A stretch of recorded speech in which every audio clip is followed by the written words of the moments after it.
Assalamualaikum warahmatullahi wabarakatuh.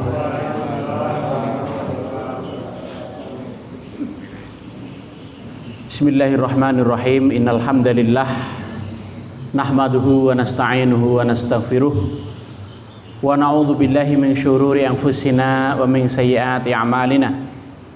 May yahdihillahu fala mudhillalah wa may yudlil fala hadiyalah. Asyhadu an la ilaha illallah wahdahu la syarikalah wa asyhadu anna Muhammadan abduhu wa rasuluhu la nabiyya ba'dah.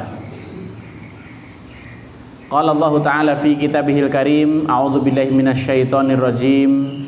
Bismillahirrahmanirrahim. Ya ayyuhalladzina amanu taqullaha haqqa tuqatih wa la tamutunna illa wa antum muslimun. Amma ba'du. Pada yang kami hormati Bapak-bapak pimpinan cabang Muhammadiyah PCM Kecamatan Rengel, Pak Muhid dan jajarannya, ibu-ibu pimpinan cabang Aisyah PCA Kecamatan Rengel yang kami hormati pula, dan bapak-bapak, ibu-ibu, para jamaah yang dirahmati Allah Subhanahu wa Ta'ala. Mari bersama-sama kita memanjatkan puja dan puji syukur kita hanya kehadirat Allah, karena pada kesempatan ini dengan kenikmatan berupa kesehatan, kekuatan maupun kesempatan darinya, kita bisa bertemu di tempat ini dalam kegiatan kajian kita dengan baik, dalam keadaan sehat walafiat. Semoga segala apa yang kita kerjakan ini diliputi, dinaungi rahmat dan keberkahan dari Allah Subhanahu wa Ta'ala. Amin ya rabbal alamin. Pada kesempatan yang baik ini kita akan membahas satu tema yang spesifik, ya. Tema yang khusus yang kami ambilkan dari surat Al-Mu'minun ayat 12 sampai 16 dengan tafsir ringkasnya, tafsir dari kitab Tafsir Jalalain, ya, yang membahas tentang proses kejadian manusia dan akhir kehidupannya, gitu. Agar kajian kita ini senantiasa diberkahi Allah, mari kita awali dengan membaca basmalah dulu. Bismillahirrahmanirrahim. Di dalam surat Al-Mu'minun ayat 12 sampai 16 ini Allah menegaskan kepada kita semua. Pada ayat 16-nya Allah menyatakan, a'udzubillahi minasyaitonirrajim. Wa laqad khalaqnal insana min sulalatin min tin. Kemudian summa ja'alnahu fi qararim makin. Summa khalaqnan nutfata alaqatan, ya. Summa ja'alnahu nutfatan fi qararim makin. Summa khalaqnan nutfata alaqatan. Fa khalaqnal alaqata mudghatan. Fa khalaqnal mudghata idzaman. Fakasawnal idzama lahman. Summa ansha'nahu khalqan akhar. Fatabarakallahu ahsanul khaliqin. Summa innakum ba'da dzalika lamayitun. Summa innakum yaumal qiyamati tub'atsun, ya. Mari kita kupas satu persatu. Wa di ayat yang ke-12, wa yang artinya dan, Allahu Allah itu laqad khalaqnal insana. Allah telah berfirman, ya, sesungguhnya kami telah menciptakan manusia, ya. Yang dimaksudkan manusia dalam ayat ini adalah Adam, Nabi Adam. Jadi yang dikatakan manusia di ayat 12 ini maksudnya itu adalah Adam, gitu. Jadi kami ciptakan Adam itu min sulalatin, ya, dari suatu saripati. Apa itu sulalatun? Ya, disebutkan dalam pengertiannya, dalam tafsirnya ini, hiya min salaltus syai'a minasyai'i ai istakhrajtuhu minhu wa huwa khulasatuhu. Ya, artinya lafadz sulalatun itu berasal dari perkataan salaltus syai'a minasyai'i. Artinya aku telah memeras sesuatu darinya. Yang dimaksud adalah inti sari dari sesuatu itu. Jadi sulalatun itu artinya adalah intisari atau saripati. Ibu-ibu kalau memasak sayur lodeh atau sayur gulai atau membuat kolak, niku damel napa, Bu? Santan kan, begitu. Santan itu sebelum menjadi santan itu berupa apa? Kelapa yang kemudian diparut, kan ngoten toh? Ya. Nah, kelapa yang sudah diparut itu kemudian diperas. Untuk bisa menjadi santan dia harus diperas. Nah, sulalatun itu seperti santan itu, gitu. Jadi saripati atau intisari dari kelapa itu ada pada santan itu, gitu.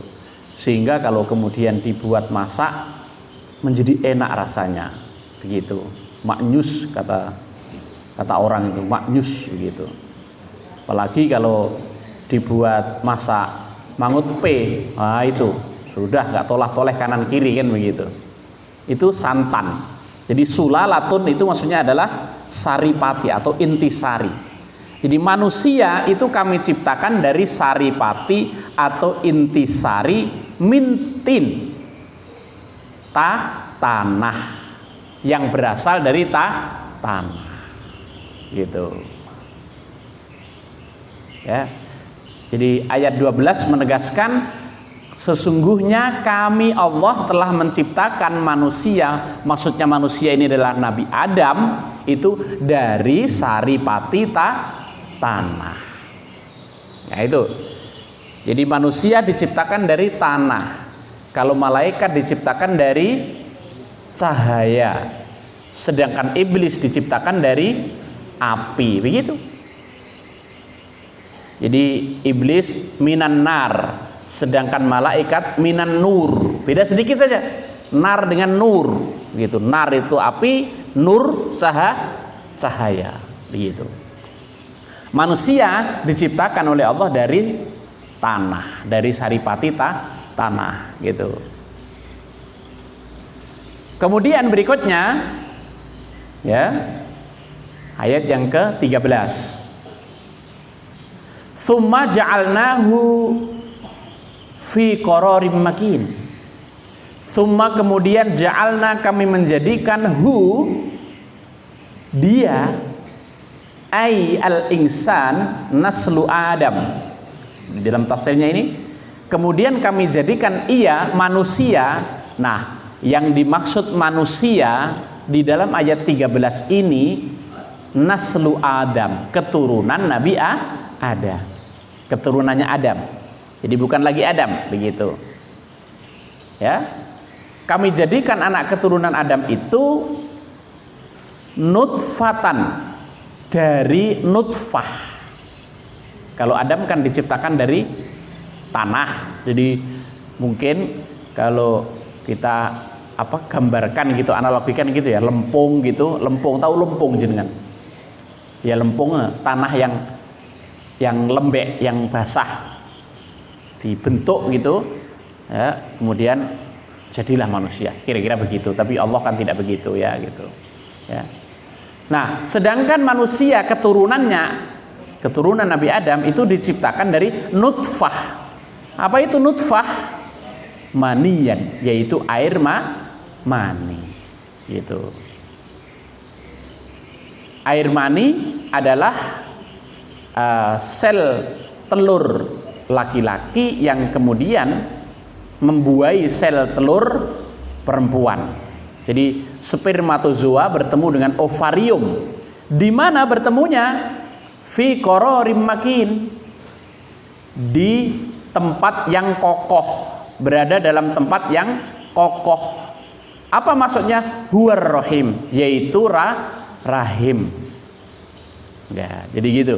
Jadi kami jadikan manusia selanjutnya itu dari air mani di tempat yang kokoh. Tempat yang kokoh itu maksudnya adalah rahim.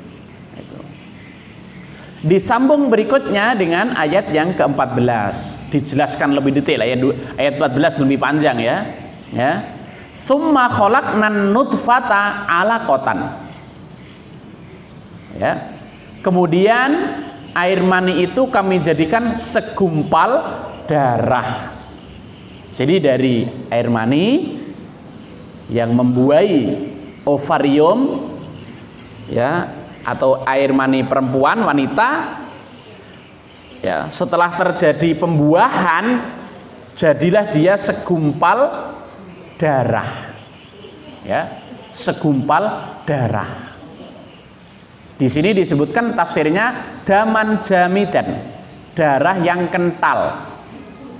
Jadi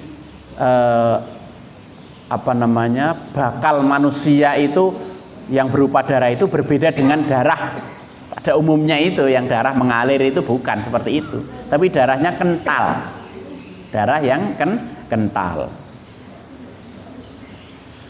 Berikutnya fa khalaqnal 'alaqata mudghatan, ya, lalu segumpal darah itu kami jadikan segumpal daging.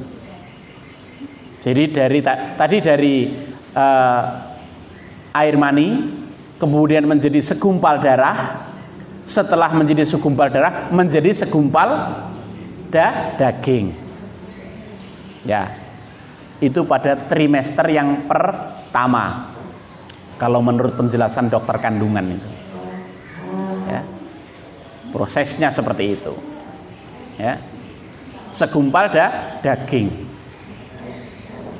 Setelah menjadi segumpal daging itu disebutkan di sini mudghatan itu, segumpal daging itu lahmatun qadra ma yamdahu, daging yang besarnya sekepal tangan. Jadi masih berupa daging yang besarnya sekepal tangan. Itu. Berikutnya fa khalaqnal mudghata idzaman fakasawnal idzama lahman, dan segumpal daging itu kami jadikan tulang belulang, lalu tulang belulang itu kami bungkus dengan daging. Ya, itu pertumbuhan janin manusia yang ada di dalam rahim ibunya. Jadi segumpal daging itu kami jadikan tulang belulang, lalu tulang belulang itu kami bungkus dengan daging lagi, kata Allah. Ya. Wa fi qiraatin, ya, azman fil mawdi'in wa khalaqna fil mawadi'is salasi bimakna sayyarna. Menurut qiraat atau bacaan yang lain itu dengan dengan lafadz idzaman, dalam dua tempat tadi dibaca dengan azman. Jadi tidak dibaca idzaman tapi dibaca azman, yaitu dalam bentuk tunggal. Jadi kalau azmun itu artinya adalah sepotong tulang, azmun. Tapi kalau idzamun itu tulang belulang, banyak tulang, begitu. Ya. Dan lafadz khalaqna yang tadi disebutkan, ya, lafadz khalaqna yang tadi disebutkan itu artinya menciptakan, pada 3 tempat tadi bernama soyarna atau kami jadikan. Ya, tadi kan summa khalaqnan nutfata fa khalaqnal alaqata fa khalaqnal mudghata. Ada 3 khalaqna kan tadi ayat ini. Ayat 14 ini. Makanya ini sengaja materinya kami bagikan supaya disimak. Kita perhatikan Bapak Ibu, ada 3 khalaqna. Fa summa khalaqnan nutfata alaqatan. Kemudian fa khalaqnal alaqata mudghatan. Berikutnya fa khalaqnal mudghata idzoman. Ada 3 khalaqna. Nah, 3 khalaqna ini menurut tafsirnya ini itu maknanya adalah soyarna. Soyarnya artinya adalah kami jadikan. Nah, gitu. Kita lanjutkan.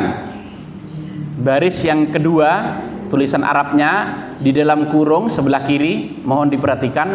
Summa angsha'nahu khalqan akhar. Summa angsha'nahu khalqan akhar. Apa artinya itu? Kemudian kami jadikan dia sebagai makhluk yang lain. Ya. Jadi setelah terbungkus dengan daging lagi, dari daging kemudian ada tulang belulang, kemudian dibungkus dengan daging lagi, summa angsha'nahu khalqan akhar. Kemudian kami jadikan dia sebagai makhluk yang lain. Binafkhir ruhi fihi, ya, yaitu dengan ditiupkan roh ke dalam tubuhnya. Nah, itu sudah memasuki trimester yang kedua. Kan ibu-ibu wanita itu kalau mengandung itu lamanya usia kandungannya berapa bulan, Bu? 9 bulan 10 hari. Itu pada umumnya ya, begitu ya. Tapi kadang-kadang juga ada yang lebih pendek dari itu, ada yang lebih panjang dari itu. Itu nanti tergantung kondisi masing-masing ya, antara ibunya dengan janinnya. Kesehatannya kan harus dipantau terus, baik oleh bidan maupun oleh dokter kandungan, kan begitu. Ya, tapi rata-rata itu. Nah, pada trimester pertama tadi sudah disebutkan itu prosesnya mulai dari air mani menjadi segumpal darah, menjadi segumpal daging, lalu kemudian ada tulang belulangnya, kemudian dibungkus lagi dengan daging. Berikutnya memasuki trimester yang kedua, itu disebutkan ini summa angsha'nahu khalqan akhar. Kemudian kami jadikan dia sebagai makhluk yang lain. Di dalam tafsirnya setelah dalam kurung disebutkan binafkhir ruhi fihi, dengan ditiupkan roh ke dalam tubuhnya, gitu. Jadi sudah mulai ada rohnya. Pada saat itulah sudah tidak boleh dilakukan aborsi, menggugurkan kandungan, karena sudah ada rohnya, gitu. Kemudian ayat ini ditutup oleh Allah Subhanahu wa taala, fatabarakallahu ahsanul khaliqin. Ya. Maka maha sucilah Allah, pencipta yang paling baik. Maha sucilah Allah, pencipta yang paling baik. Gitu. Ai al-muqaddirina wa mumayyizu ahsani mahdzufun la'al lil ilmi bihi ai khalqan. Sedangkan tadi disebutkan sebagai sebaik-baik yang menciptakan, sedangkan mumayyiz dari lafaz ahsan tidak disebutkan karena sudah dapat diketahui dengan sendirinya, yaitu khalqan. Ya, fatabarakallahu ahsanul khaliqina khalqan. Itu kalau diteruskan. Tapi maksudnya ini sudah diketahui bahwa sebaik-baik ciptaannya, khalqan itu adalah ciptaannya. Jadi itu proses kejadian manusia, Bapak Ibu, dari sesuatu yang sangat tidak berharga, ya, yaitu sel telur laki-laki dan perempuan. Kalau di sini disebutkan tadi nutfah, ya, ayat yang ke-7 13 tadi disebutkan sebagai nutfah, ya, air mani, kemudian berubah menjadi segumpal darah, lalu berubah menjadi segumpal daging, dijadikan tulang belulang, dibungkus lagi dengan daging, ditiupkan ruh sehingga mulai menjadi janin, bakal jabang bayi, kan begitu, ya. Sehingga di akhir ayat Allah menyebutkan fatabarakallahu ahsanul khaliqin, maka maha sucilah Allah pencipta yang paling baik, gitu. Nah, setelah itu bagaimana? Ayat yang ke-15 menyebutkan begini, summa innakum ba'da dzalika lamayitun. Kemudian sesudah itu sesungguhnya kamu sekalian benar-benar akan mati. Jadi setelah hidup itu nanti akan mati. Ini nanti kita hubungkan dengan surat Al-Baqarah ayat 28 supaya makin jelas, makin terang benderang. Nanti kita baca di ayat 28 dari surat Al-Baqarahnya, ya, gitu. Jadi setelah hidup itu kemudian nanti akan menemui kematian. Yang terakhir setelah kematian itu apa lagi? Summa innakum yaumal qiyamati tub'atsun. Sesungguhnya kalian nanti di hari kiamat akan dibangkitkan. Untuk apa dibangkitkan itu? Lil hisabi wal jazai. Untuk menjalani hisab dan pembalasan. Surat Al-Mu'minun. Kemudian di surat Al-Baqarah itu dijelaskan awal mula kejadian, kemudian sampai selanjutnya itu seperti apa. Dan setelah itu pun nanti juga masih akan kami jelaskan supaya lebih terang benderang, ya. Kita baca surat Al-Baqarah ayat 28 itu, kaifa takfuruna billah wa kuntum amwatan fa ahyakum summa yumitukum summa yuhyikum summa ilaihi turja'un, gitu, ya. Artinya kaifa takfuruna, bagaimana kamu itu kafir, ya ahla Makkah, wahai warga Mekah. Nah, ini termasuk ayat Makkiyah, ayat yang diturunkan di Makkah atau ayat yang diturunkan sebelum fase hijrahnya Rasul dari Mekah ke Madinah. Itu tuh disebut ayat Makkiyah. Sedangkan ayat yang diturunkan setelah hijrah atau yang diturunkan di Madinah itu disebut Madaniyah, gitu. Bagaimana kamu itu bisa kafir, hai penduduk Mekah? Billahi, kepada Allah, ya. Waqat, dan sungguh kuntum amwatan, padahal sesungguhnya tadinya kamu mati, ya. Bagaimana maksudnya mati itu? Ya, kuntum nutfatan fil aslabi, yaitu ketika masih menjadi air mani dalam tulang sulbi bapakmu. Ini seperti yang disebutkan di ayat 13 tadi surat Al-Mu'minun. Dulu kamu, hai manusia, itu kan belum berbentuk apa-apa, masih dalam bentuk air mani ayah dan ibumu, kan begitu, ya.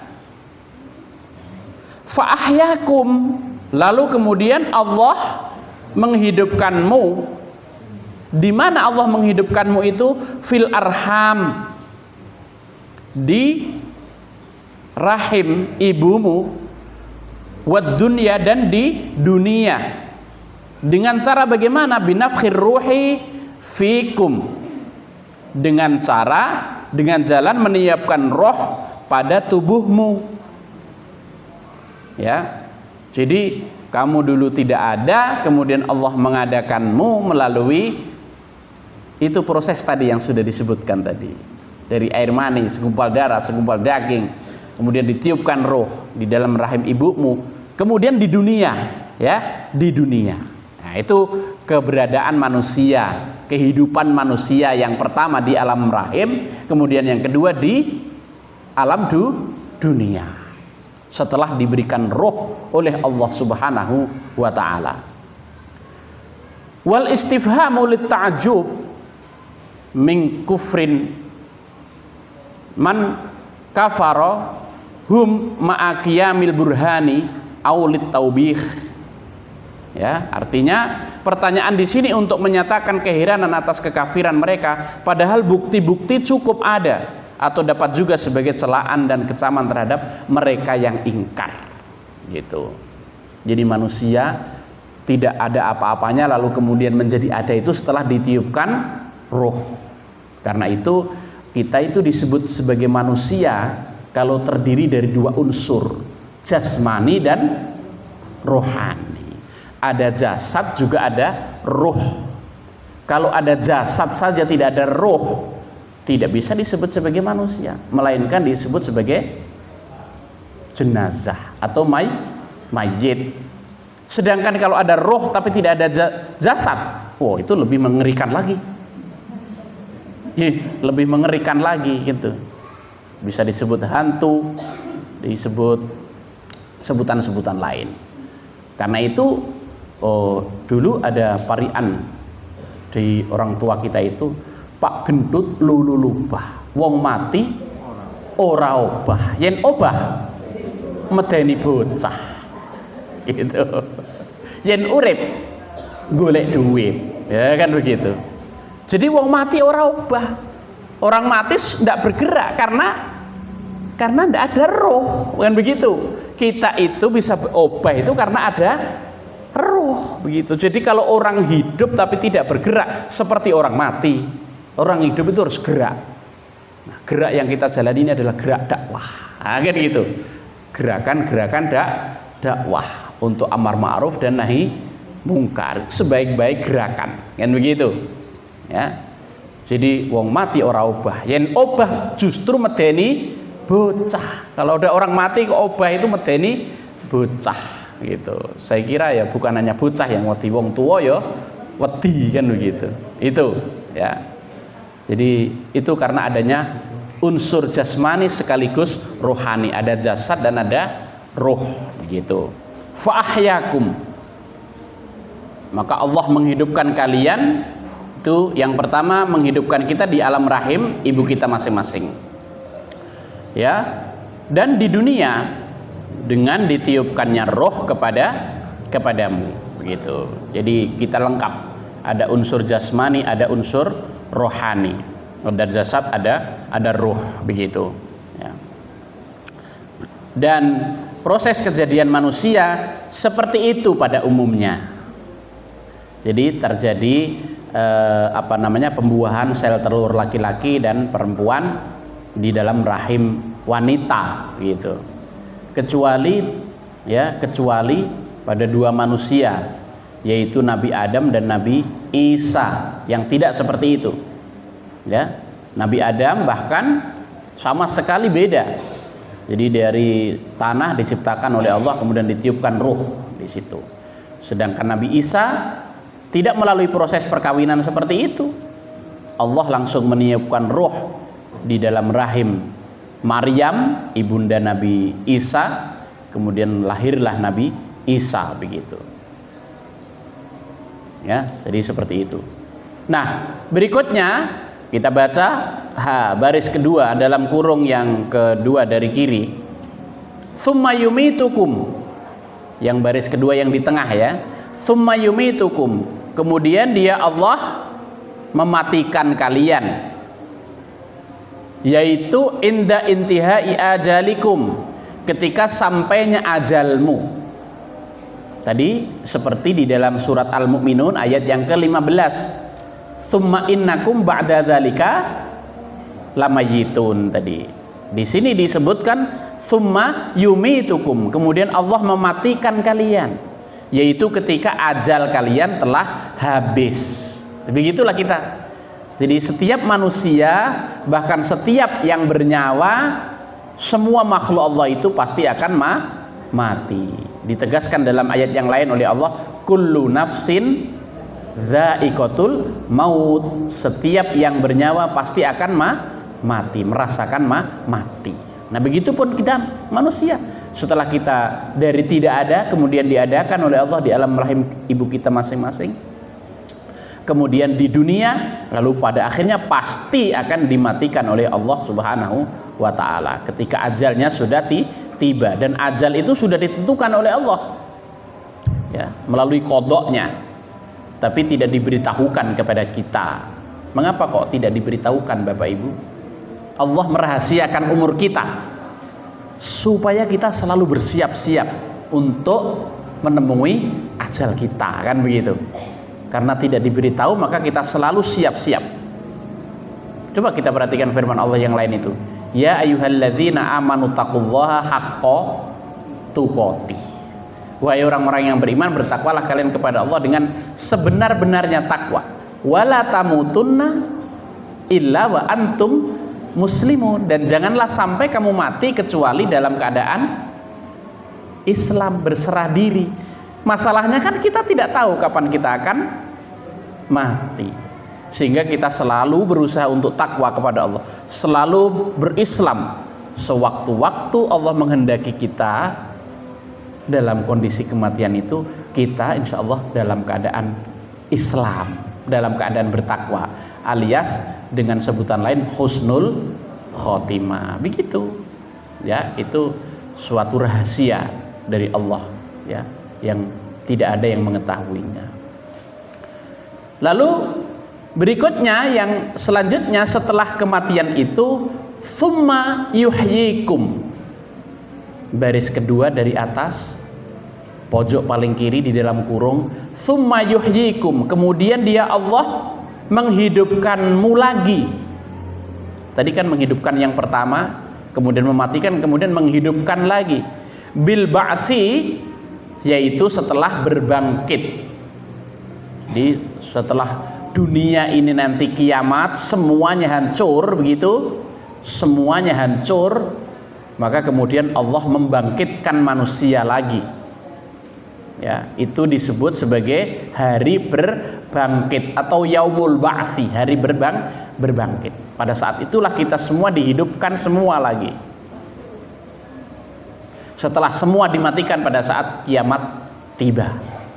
Jadi sang kakala yang ditiupkan oleh malaikat Israfil yang pertama itu kiamat tiba. Banyak ayat-ayat yang sudah menceritakan. Misalnya di dalam surat Az-Zalzalah itu, ya, atau di dalam surat Al-Qari'ah. Ya, seperti itu disebutkan oleh Allah ya. Lah kemudian pada saat malaikat Israfil meniup sangkakala yang kedua, itu Allah menghidupkan semua manusia mulai dari zaman Nabi Adam sampai yang terakhir hidup pada saat kiamat tiba itu. Itu disebut yuhyikum. Allah menghidupkan bil ba'si. Lah yang terakhir, yang paling akhir, summa ilaihi turja'un. Kemudian kamu ya akan dikembalikan kepadanya Allah. Semua setelah dihidupkan dikembalikan kepada Allah. Untuk apa? Turadduna ba'dal ba'si fayujazikum bi'amalikum. Ya, yakni setelah berbangkit itu semua amal perbuatanmu akan dibalas oleh Allah. Faman ya'mal mithqala dzarratin khairan yarah. Maka barang siapa yang mengerjakan kebaikan sekecil apapun, dia akan melihat balasannya. Wa may ya'mal mithqala dzarratin syarran yarah. Begitupun siapa yang mengerjakan suatu keburukan sekecil apapun, dia juga akan melihat, memperoleh balasannya. Itu namanya hari pembalasan, hari perhitungan, yaumuddin, yaumul hisab. Jadi itu urut-urutan kejadian kita manusia, Bapak Ibu semuanya, sampai di akhir ujungnya nanti. Tentu ini adalah suatu kepastian yang kita harus beriman kepadanya, tidak boleh kita ingkari ya. Nah, oleh karena itu kita harus mempunyai pemahaman, kesadaran untuk ini ya, supaya kita tidak tersesat jalan gitu ya, supaya tidak tersesat jalan. Kita harus tahu ya, kita ini siapa, saat ini kita di mana, kemudian nanti mau dibawa kemana? Itu harus paham. Ini adalah pertanyaan-pertanyaan mendasar yang harus kita pahami sejak sekarang, supaya kita tahu apa yang harus kita kerjakan, kan begitu. Startingnya itu di mana gitu. Nah, mari kita pahami. Bapak Ibu para jamaah rahimakumullah, karena itu kita harus sadar terhadap diri kita. Ya, kalau di dalam jenjang pendidikan itu ada istilah SD, sekolah dasar, ya. Nah, SD di sini yang kami maksudkan adalah sadar diri. Kita harus sadar kita ini siapa. Kalau orang tua kita mengatakan sopo iro, sopo ingsun, kan begitu. Siapa Anda? Siapa saya? Kan begitu. Jadi harus paham kita ini siapa, supaya kita bisa menentukan apa yang kita kerjakan, begitu. Di dalam Al-Quran itu sudah disebutkan oleh Allah Subhanahu Wa Taala, wa ma khalaqtul jinna wal insa illa liya'budun, surat Az-Zariyat, gitu ya. Dan tidaklah kami menciptakan jin dan manusia itu kecuali supaya beribadah, mengabdi kepadaku, liya'buduni, gitu. Tapi kita membacanya liya'budun, gitu. Jadi supaya kita menyembah kepada Allah. Jadi kita itu adalah hamba Allah Subhanahu wa Ta'ala. Allah adalah Tuhan kita. Itu siapapun, manusia siapapun begitu. Karena Allah itu adalah Tuhan semua. Bukan hanya Tuhannya orang Islam, Tuhan untuk semua makhluknya itu adalah Allah. Nah, di dalam ayat ini sudah disebutkan, tidakkah aku ciptakan jin dan manusia kecuali supaya mereka beribadah kepadaku, menyembah kepadaku, menjadi hambaku, gitu. Nah, karena itu kita harus memposisikan diri kita ini sebagai hamba Allah sebenarnya. Apa kewajiban hamba? Ya menyembah. Ya, hamba menyembah kepada Tuhannya, melaksanakan semua perintahnya, meninggalkan semua larangannya. Itu kalau kita ingin selamat, gitu. Ini sadar diri. Setelah itu kita juga harus sadar pula kita semua saat ini sedang di mana posisinya. Yang jelas saat ini kita sudah tidak lagi di alam rahim ibu kita masing-masing, kan begitu. Jadi saat ini kita sedang berada di dunia, di kehidupan kita yang kedua, kehidupan dunia. Tadi sudah dijelaskan ayatnya, tafsirnya juga sudah dijelaskan, gitu. Jadi saat ini kita berada di dunia, gitu. Lah, setelah itu kita mau kemana? Nah, tadi sudah disebutkan, setelah di dunia ini nanti kita akan menuju kematian kita, itu pasti, ya. Ketika kita di dunia, apa yang harus kita kerjakan? Rasulullah SAW menyebutkan, ya, kun fit dunya ka'annaka gharibun au abiru sabilin. Mari kita lafadzkan bersama Bapak Ibu supaya meresap ke dalam hati kita masing-masing, ya. Monggo mengikuti apa yang kami baca. Kun fit dunya ka'annaka gharibun au abiru sabilin. Ulangi sekali lagi. Kun fit dunya ka'annaka gharibun au abiru sabilin. Nah, gitu. Artinya jadilah kamu di dunia ini, hidup di dunia ini seperti halnya orang yang sedang dalam situasi tempat yang asing, gitu. Jadilah kamu di dunia ini seperti orang asing. Jangan tahu Bapak Ibu, orang asing, orang yang tidak berada di tempatnya. Jadi kalau kita ini warga negara Indonesia, WNI, ketika di Saudi Arabia, maka kita disebut sebagai orang asing, gharibun, begitu, orang asing. Orang yang asing pasti akan kembali ke tempatnya, nah, kan begitu. Tidak ada ceritanya orang asing itu kok menetap di situ, itu nanti kalau sudah menetap di sana nanti tidak orang asing lagi, sudah penduduk sana. Bukan ini lagi, tapi mukimin, kan begitu. Orang Indonesia yang sudah di Saudi misalnya itu disebut mukimin, orang yang menetap. Nah, tapi kalau tidak warga negara sana maka disebut gharibun, orang asing. Nah, begitu pula kita di dunia ini harus menganggap kita diri sebagai orang asing yang tidak berada di sini terus, kan begitu. Au abiru sabilin, atau seperti sedang dalam perjalanan. Ibaratnya orang mengatakan mampir ngombe. Kita di dunia ini seperti mampir ngombe, artinya tidak di situ terus, enggak gitu. Nah, jangan sampai kita mempunyai pemahaman hidup di dunia terus, enggak. Jadi kita seperti musafir yang sedang mampir ngombe, atau seperti orang asing yang nanti akan kembali ke tempat kita yang selanjutnya, tempat asli kita. Di mana tempat asli kita?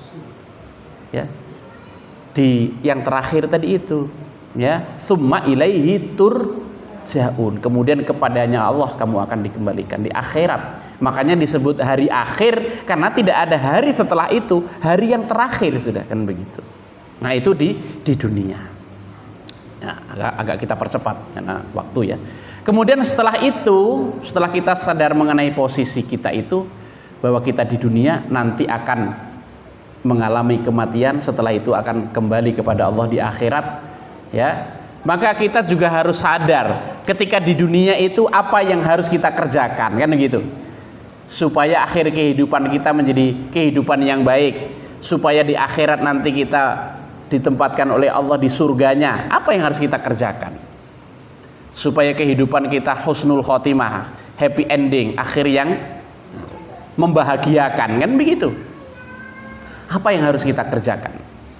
Lagi-lagi Rasulullah SAW memberikan petunjuknya, ya. Jadi beliau mengatakan begini, ya, ish ma syi'ta fa innaka mayyitun wa'mal ma syi'ta fa innaka majziyun bih. Nah, gitu. Monggo kita lafadzkan bersama-sama. Ish ma syi'ta fa innaka mayyitun wa'mal ma syi'ta fa innaka majziyun bih. Nah, artinya begini Bapak Ibu, hiduplah kamu sesukamu, urip sakarepmu dewi. Mau hidup sebagai orang soleh atau menjadi korak, ya, menjadi preman dan lain sebagainya, mau menjadi ahli ibadah, menjadi ahli maksiat, hidup sesukamu, terserah, kan begitu. Sakarepmu dewi, semau-maumu, silahkan gitu. Rasulullah memberikan pernyataan begitu. Fa innaka mayyitun, tapi ketahuilah bahwa kamu pasti akan mati. Jadi manusia itu tidak hidup selama-lamanya. Kalau ada orang yang hidupnya selalu senang terus, pada akhirnya juga akan mati. Pesta pasti berakhir gitu. Kata penghaji itu kan begitu. Pesta pasti berakhir, pasti ada akhirnya gitu. Dan sebaliknya, kalau ada orang yang hidupnya susah, itu tidak akan selamanya. Nanti pada akhirnya juga akan berakhir gitu. Ada orang yang sakit menaun begitu, pasti nanti Allah akan mewafatkannya begitu.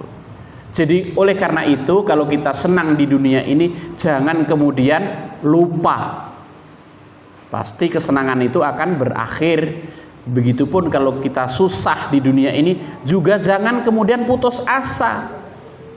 Apalagi di dalam Al-Insyirah itu Allah sudah menegaskan, fa inna ma'al usri yusron, inna ma'al usri yusron, diulangi oleh Allah 2 kali. Maka sesungguhnya bersama setiap kesulitan itu ada kemudahan. Sesungguhnya dalam setiap kesulitan itu ada kemudahan. Jadi itu lumrah, biasa saja. Karena itu kita harus menyikapinya biasa-biasa saja. Ya, soal kalah atau menang itu biasa saja. Jadi Bapak Ibu nanti kalau tanggal 14 Februari 2024 jangan sampai salah pilih. Ya, jangan sampai salah pilih di antara yang ada itu, jangan sampai salah pilih. Pilihlah kebenaran. Ya. Belum tentu menang, tapi yang penting dalam keyakinan kita mempunyai nilai kebenaran. Ya. Karena kalau kita memilih kebenaran, pertanggungjawaban kita di hadapan Allah itu nanti lebih ringan. Ya. Tapi kalau kita milih yang menang dan belum tentu benar, nanti pertanggungjawaban kita di hadapan Allah lebih berat.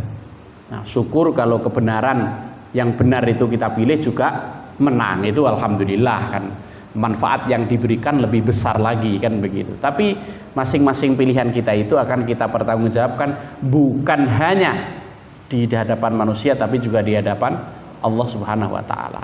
Jadi itu akibat-akibat yang harus kita pikirkan. Jadi hidup sesukamu, tapi ketahuilah bahwa kamu pasti akan mati.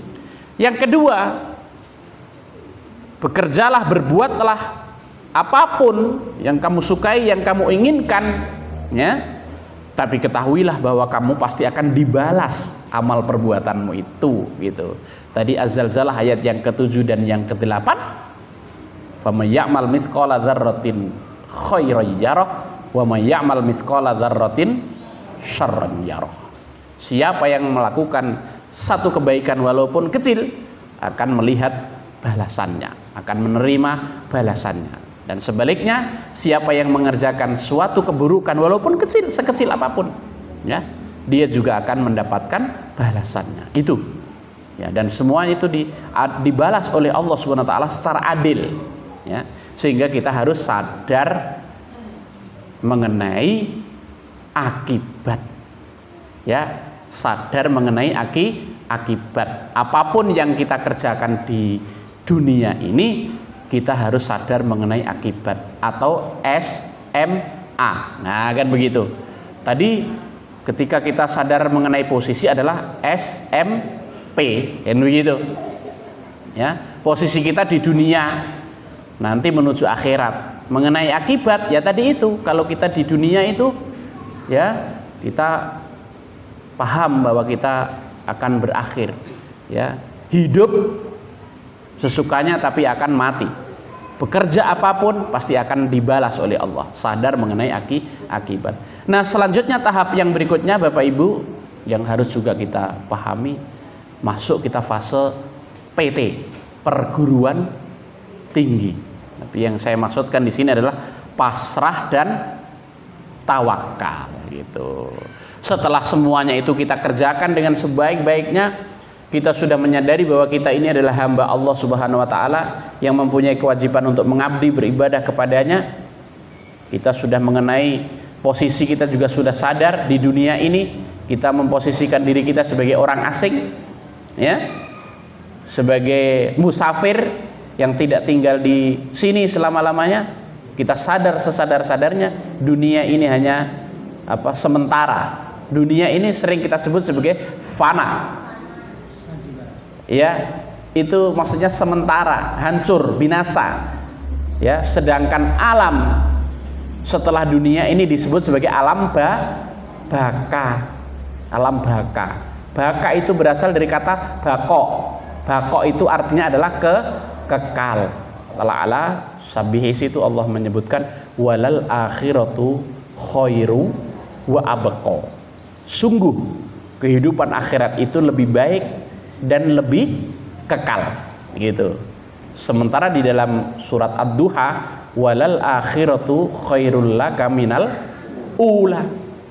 Sungguh kehidupan akhirat itu lebih baik bagimu dan daripada yang pertama yang ada di dunia ini. Jadi boleh kita bahagia di dunia, tapi jangan melupakan bahagia kita di akhirat, begitu. Boleh kita sengsara di dunia ini, yang penting di akhirat itu kita bahagia. Syukur kalau kedua-duanya kita bahagia. Jangan sampai kita bahagia di dunia tapi lupa untuk mencari kebahagiaan di akhirat. Bagaimana supaya kita bahagia di dunia dan di akhirat? Taati peraturan-peraturan Allah. kita bertakwa kepadanya, kita menjadikan seluruh kehidupan kita Islam. Wala tamutunna illa wa antum muslimun. Sehingga kita terus perlu memahami apa saja kedalaman Islam itu, sehingga taklim seperti ini itu menjadi sangat penting, menjadi sangat perlu.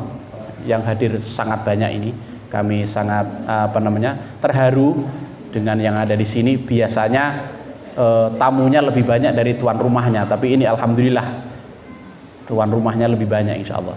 Demikian saya kira